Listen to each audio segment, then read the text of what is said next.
everyone, and welcome to Lety Does Playing Lone Wolf, the Huntress, Book 3, Echoes of Eternity, Part 18. So, we've basically rewinded all the way to Part 6, which was a long time ago, because I need to find an elixir.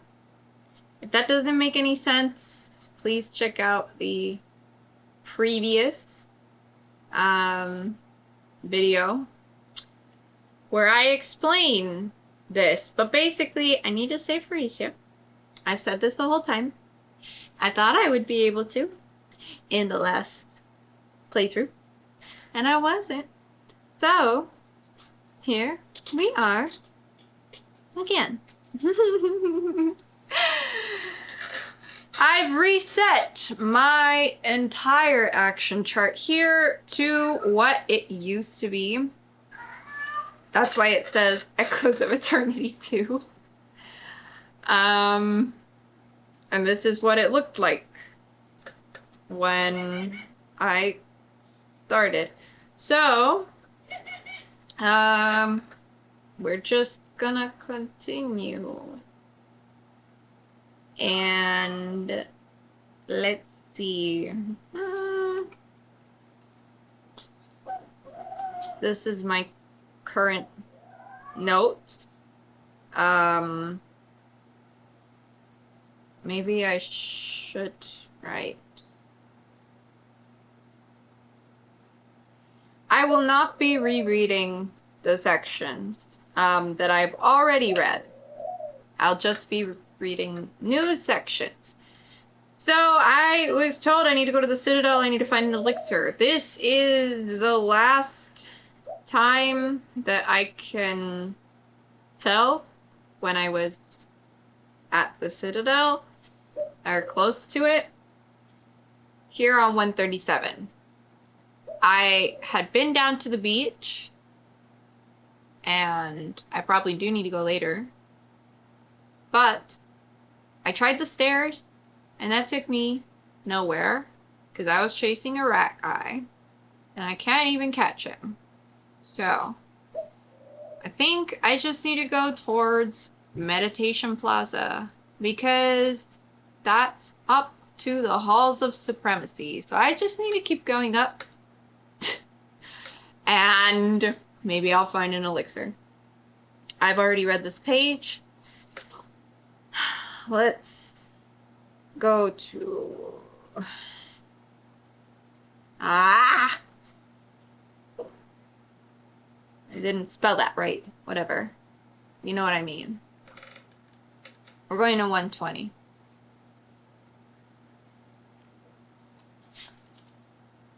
Okay.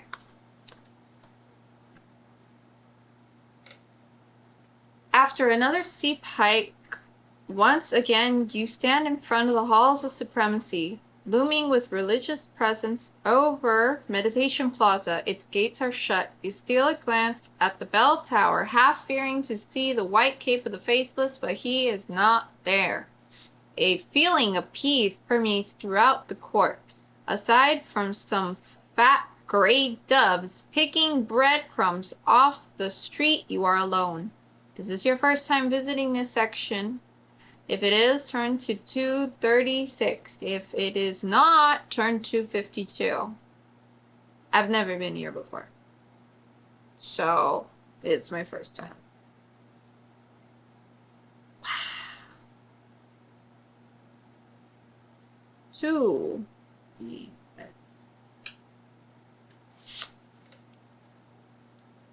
Also, I wonder if there's a way for me to get rid of my kunai parasite sooner. I don't know.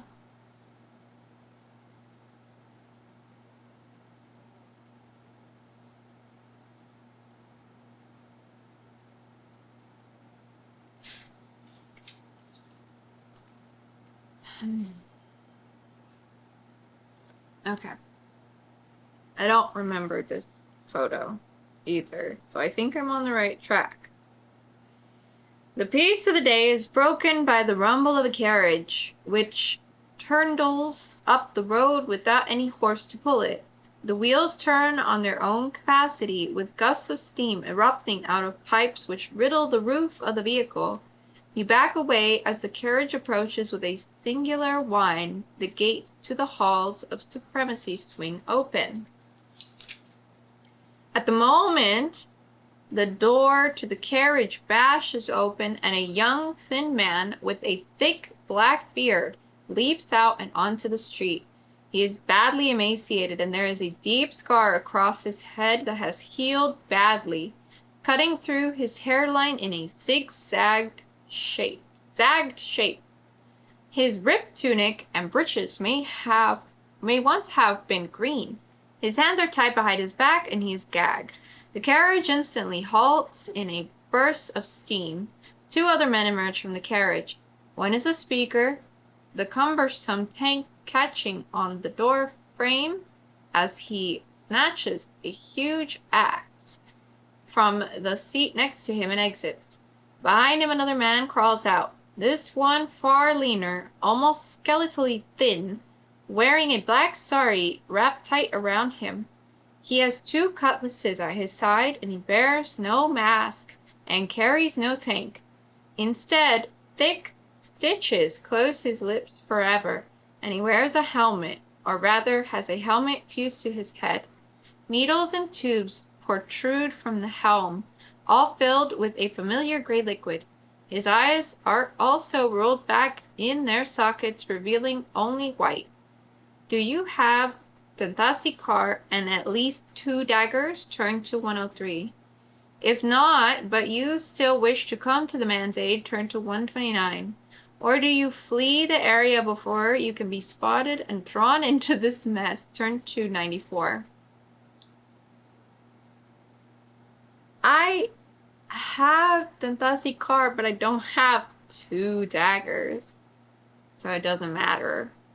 So I still want to help this guy? Help.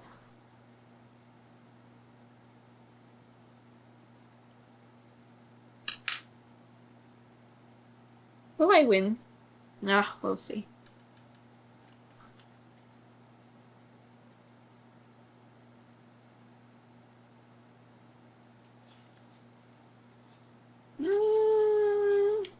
Okay.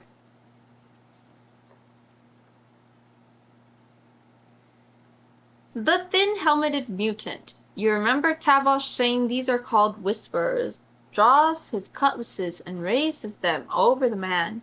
You slam into him, knocking him against the side of the carriage, which sends out a burst of steam and a hiss of protest. The whisperer is quick to recover, and is now joined by his comrade, who, with a watery roar, swings his axe at your head, a blow you barely duck under. You leap behind the bound prisoner and quickly free his hands. A weapon, he says, pulling the gag from his mouth. Give me a weapon. If you have an extra weapon, or can fight unarmed due to having Drovadas, you can give the man a weapon. In that case, you will only have to face one of the following warriors. Choose which one. Otherwise, you must defeat both one at a time. Whisper of Enthusiasts. Endurance 20. The Whisperer is fought at a combat ratio of -3 unless you are wielding 2 weapons or have the art of Sentashi and are wielding a sword, in which case raise it by +3. Speaker of Enthusiasts 26. The speaker, who wields an axe and is swinging it with little care for their own safety, is fought at a combat ratio of +5. However, they deal +4 damage every time you take damage. You may evade combat at any time by following the rules for evasion and then turning to 190. If you are killed in combat, turn to 100. If you win the combat, turn to 209.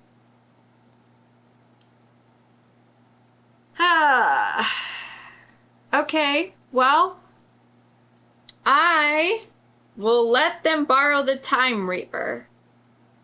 I don't know if it matters because I hope I'll get it back. But in case it does matter, I want them to borrow specifically the time reaver in case I lose it forever.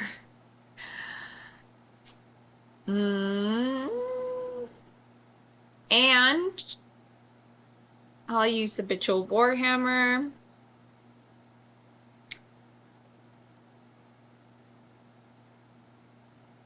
I'm going to look at what those ratios are before I decide which one of these two I want to fight.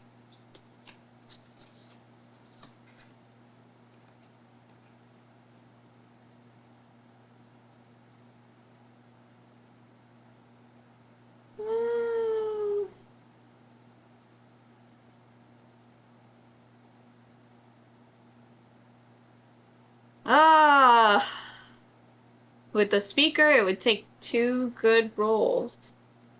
2 very good rolls.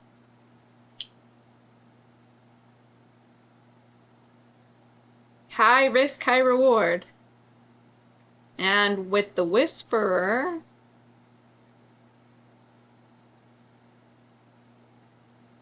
it would take 3 even better rolls.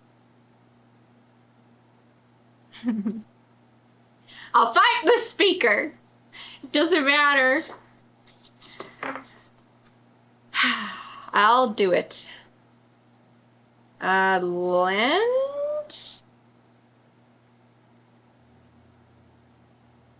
Time Reaver. Thought. Speaker. Okay. Now, I also do have Trovadas, so I could fight it barehanded, but I don't see the point in that. Anyway, fighting. We will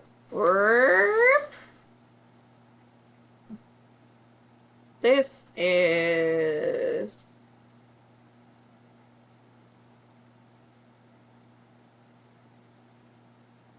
a combat ratio of +5. My endurance is 23.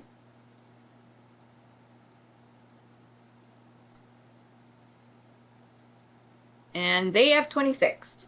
Okay. First roll. That's a 6. Fuck. I think I made the wrong decision.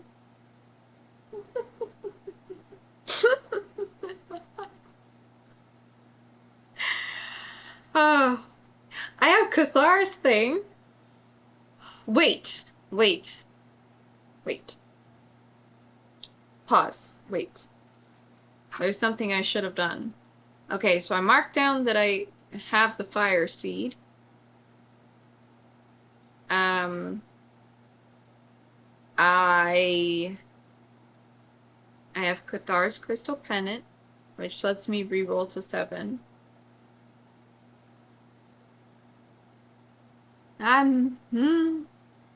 No. You have a lot of stuff, Lety. What are you doing? Okay, I need to write it down. Skin crawler.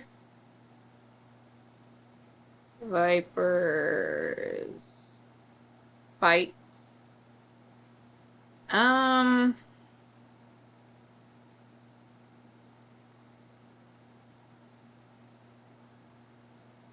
Okay.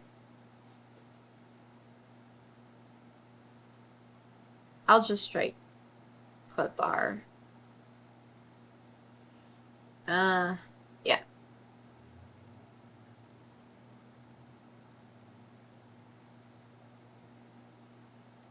Oh, there is something else I forgot. Wait, I have the punishment. This was a bad idea, I think.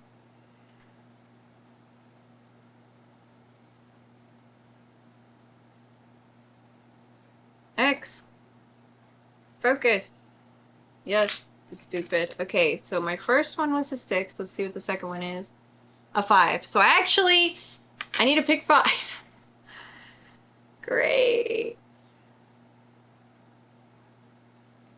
It's great. Alright, let's see exactly how much damage I'm taking. It's probably a lot. 5, 5. So they're taking 10. I'm taking 7.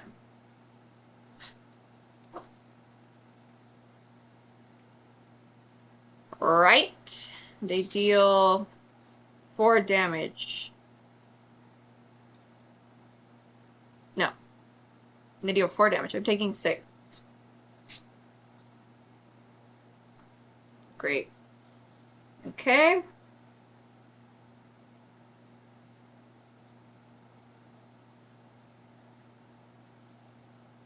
Alright, rolling again. 5 again. Thank you. That's...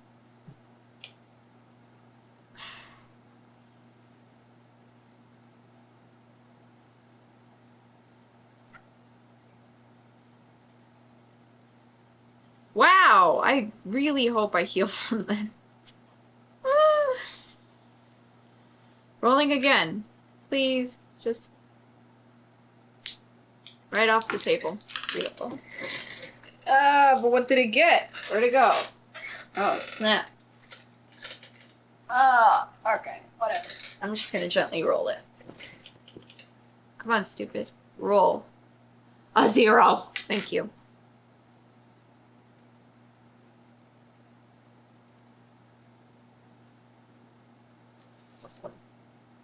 Spatter.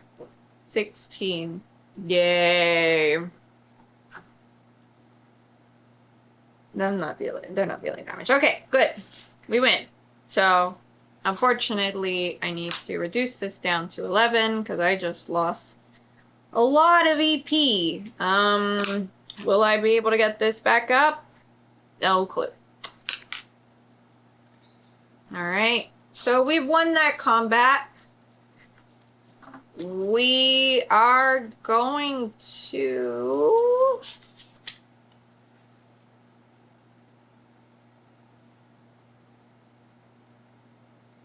$209.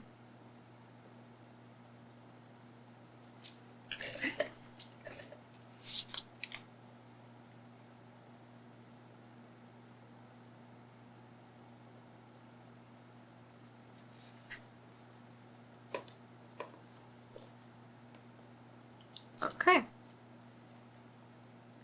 My name is Javim, the man says, pronouncing it Javim. He looks you over. You haven't taken the medicine. Good. It's not what Enthusiast says it is. It isn't a cure. Do you know what it is, you ask? Do you know how it is made? Javim shakes his head. I only know that it comes from the underneath. There is a huge mine there, and the whispers and speakers collect the stuff, break it out of the crystals. Sometimes they take some of us normal citizens down to help. I was working in the mines when there was a cave-in. Many days I was trapped, wandering alone in the dark.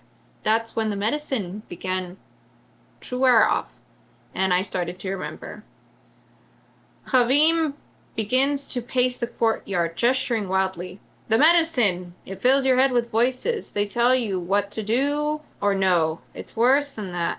It's like you go into another room while someone else keeps living your life. Oh gods, I haven't had my own thoughts in... I don't know how long. The man puts his face in his hands. We can't stay here, you say. Do you have a safe place to go? Nowhere in Voltac is safe anymore. Javim replies, regaining his composure with an effort. But I may know a way off the island. They have a skyship here. It's said to be the one Enthusiasts used to lead the Golden Fleet to the island. They sank the Golden Armada when they got here, but the skyship still remains. It is kept in good condition, but there shouldn't be many guards. I'm not the greatest fighter, though. I could use your help, and you'd be welcome to join me in leaving. Before making a decision, you may take the axe or one of the swords dropped by your opponents. Habim takes the other sword. The cutlass is extremely well balanced, and if you have the artisan tashi, you can add +1 to your combat ratio when you wield it. The axe is a great axe. It must be wielded in 2 hands and deals an additional +1 of endurance damage whenever you deal damage in combat with it. Habim also offers you back your weapon if you lent one to him earlier.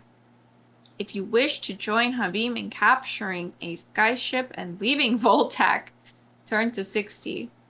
If you would prefer to hunt for a way into the underneath, you can bid him good luck and return to your explorations, turn to 94. I think I've already been to 94, for 1. For 2, I guess I'm willing to help him get off the island. I didn't consider leaving Voltac, I suppose. So let's go with Habim. 60 skyship. Yep. The last time I found something useful, it was in a skyship. It was a sunken skyship. That's where I got the jeweled warhammer. So I guess maybe we check the skyships.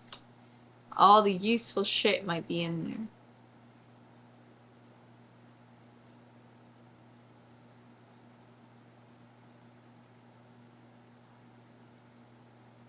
Okay.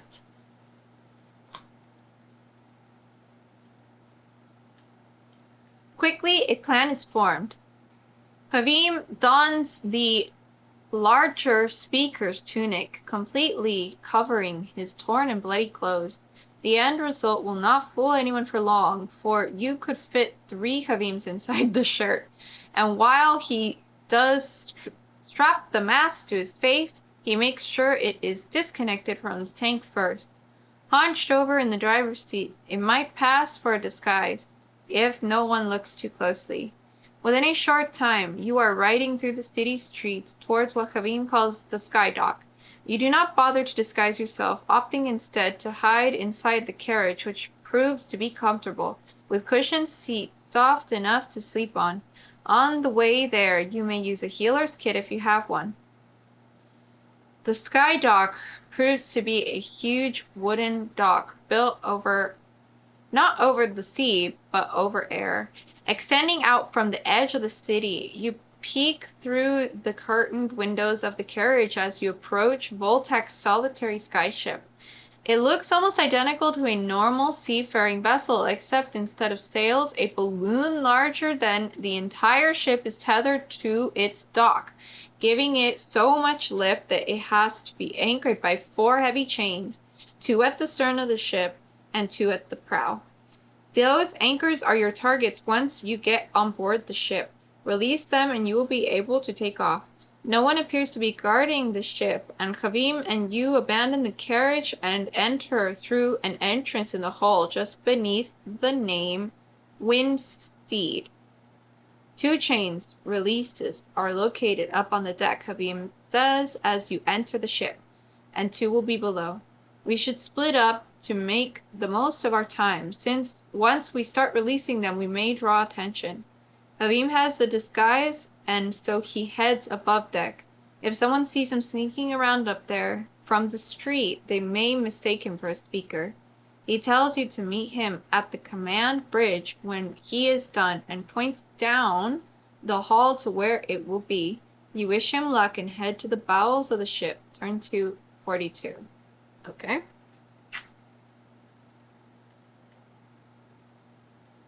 So I guess this one isn't powered by crystal like the last time. Or maybe it is. I don't know. I will not be able to tell because I'm not going above deck.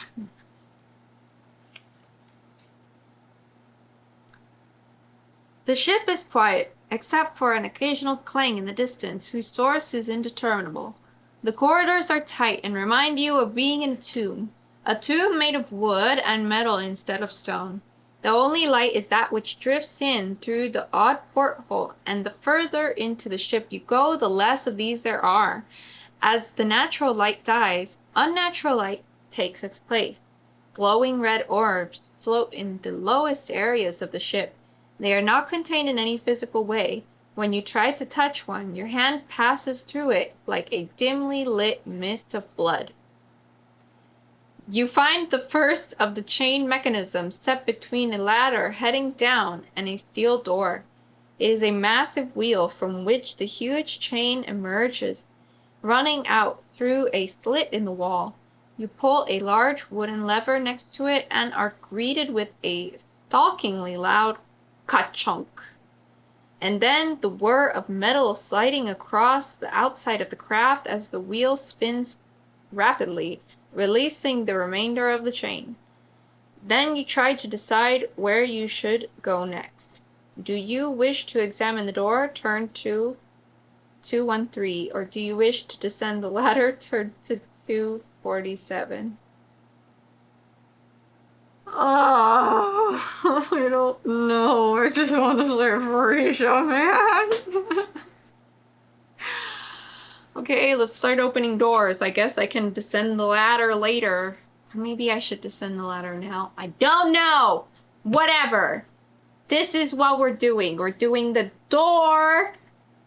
We'll do the ladder after, maybe, if I need to. I'm not sure. Treasure is behind doors.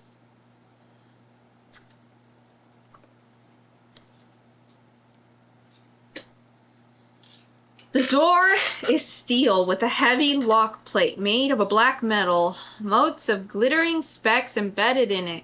It is too thick for acid to destroy. The keyhole is small and oddly shaped. If you have the crystal key, you may try it. Turn to 221. If not, but you have a thieves' touch and thieves' locks picks, then pick a number from the random number table. If you are using a set of fancy thieves' lockpicks, add 5. If you use a bottle of concentrated acid, add 2.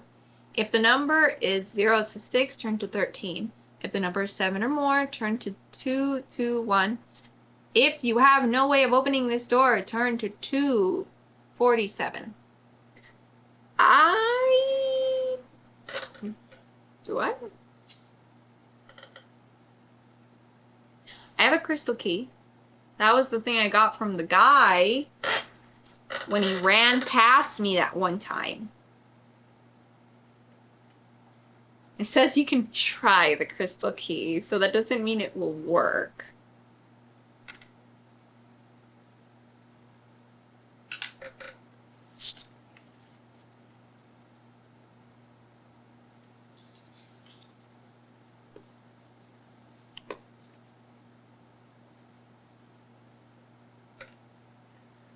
With a sigh, the door swings open and a bright rainbow glow emanates out of it, as if you have released magic into the world for the first time.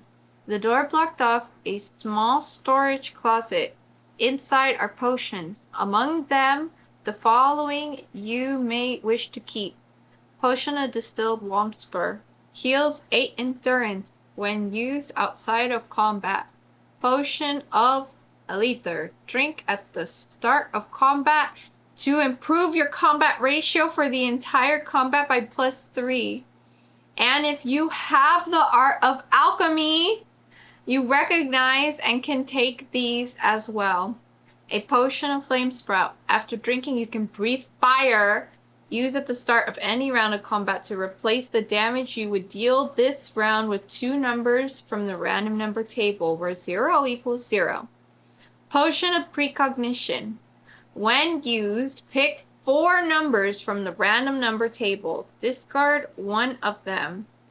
The other 3 have to be used in whatever order you choose. The next 3 times you select numbers from the random number table for any purpose? However, most impressive is the bottle from which comes the rainbow light.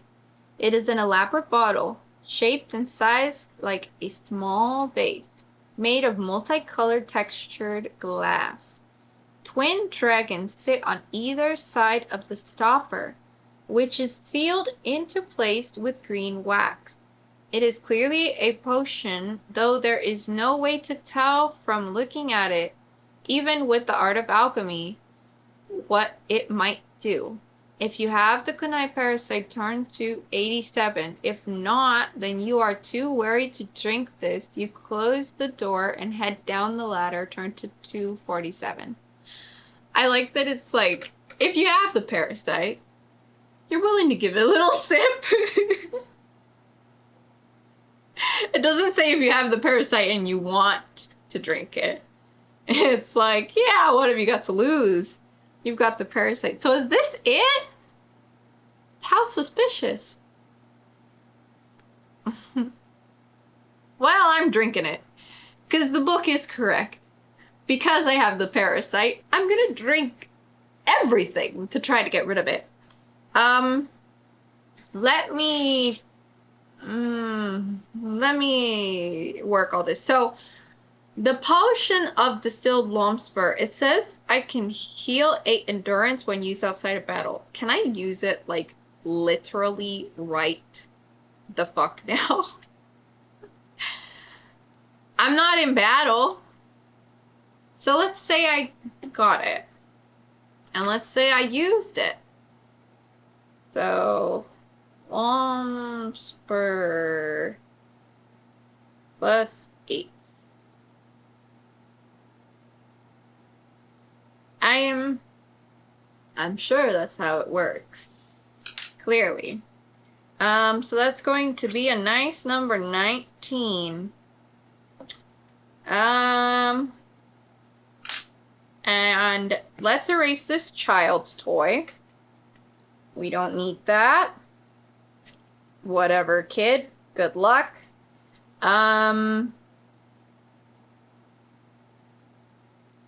So let's make room for all of these, actually. A diamond and the Sabito tincture.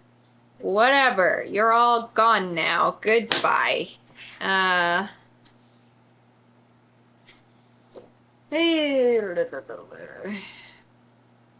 Minus toy, Sabito,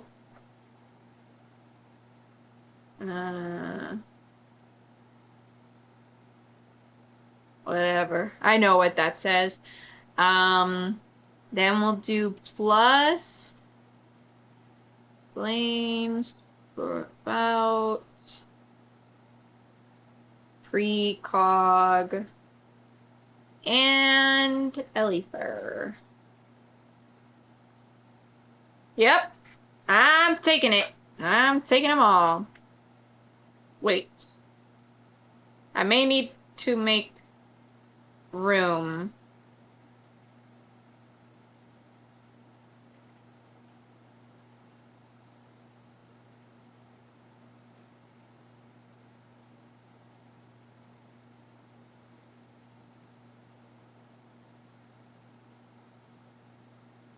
And then, because I'm certain that I'm going to forget what these do, I'm going to write the number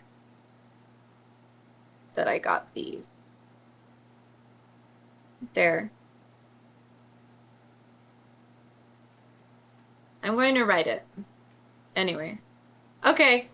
And lastly, yeah, I have the parasite, so, you know, let's do this.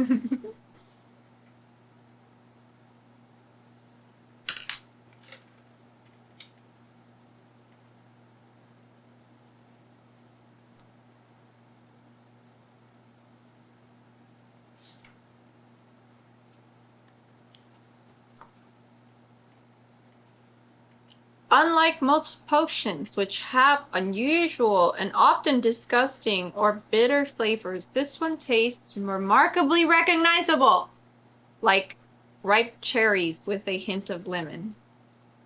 You wait to see if pain strikes you or if limbs begin to shrivel and decay. Instead, you feel a sense of peace stronger than any you can recall having experienced. Peace, it seems, was something lost to you along with your memories. Restore 15 endurance. If this puts you above your maximum, keep the extra as temporary endurance. When you next take damage, remove these first. Once they are gone for good. Inside of you, the kunai parasite twists and writhes. There wasn't pain before, there is now. The kunai parasite is moving through you, swimming against the tide of magic coursing through your body. You begin to choke as it enters your throat and begins slithering up to your mouth. You bend over and retch, vomiting up a pool of black, wriggling with segmented legs. The legs soon fall still, and you feel 20 pounds lighter. You have found a cure for the disease that prior to now has only ever been cured by death and fire. Erase the kunai parasite from your action chart. Any penalties you are experiencing as a result of the parasite should also be erased. If you have Parisia's charm, turn to 16. If not, then you climb down the ladder, turn to 247. What? I feel like this would have been so useful to the peaceful people that died because of it. Okay. Firstly, the 15 endurance. It could... I didn't have to use it so far, but... let's see.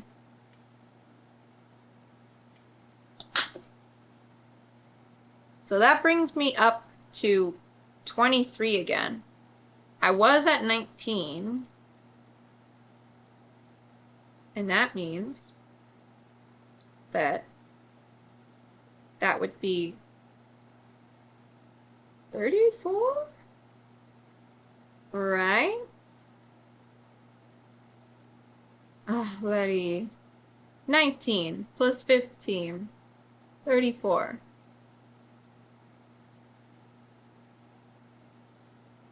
I think so. Anyway, so that would mean I have 11 extra.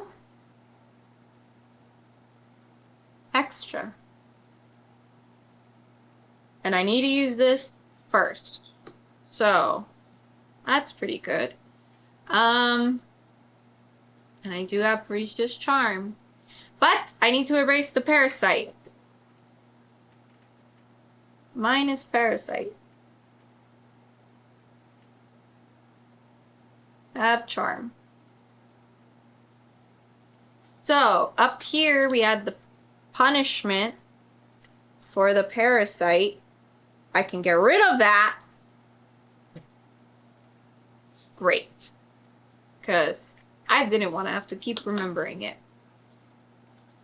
And I have the charm. So, we are going to 16.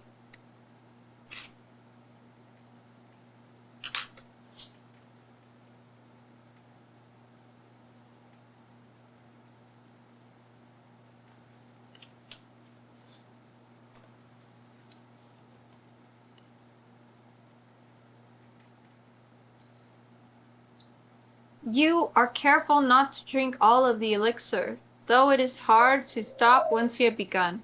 Someone else needs this as well.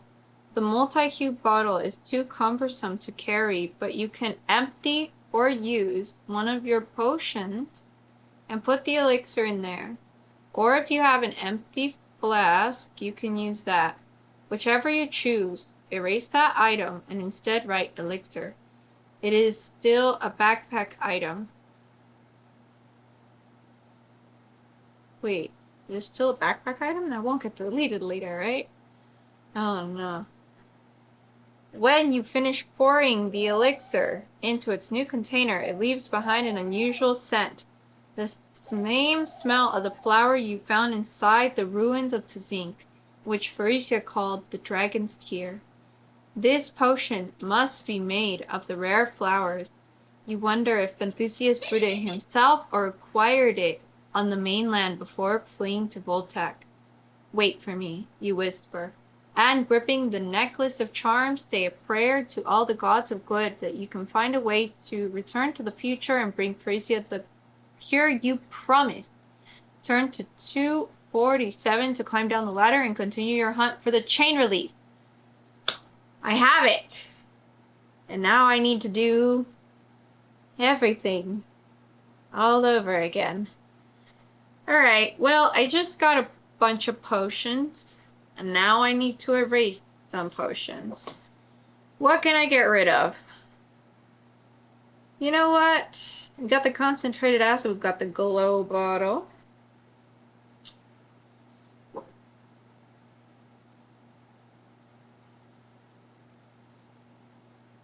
We also have the antitoxin. Let's get rid of the antitoxin. That's fine.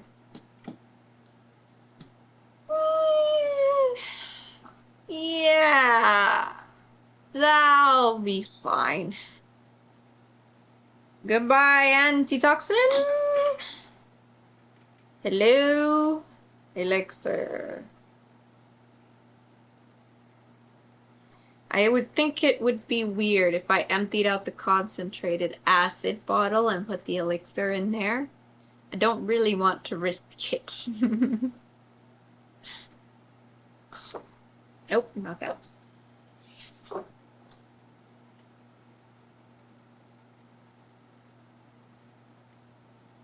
And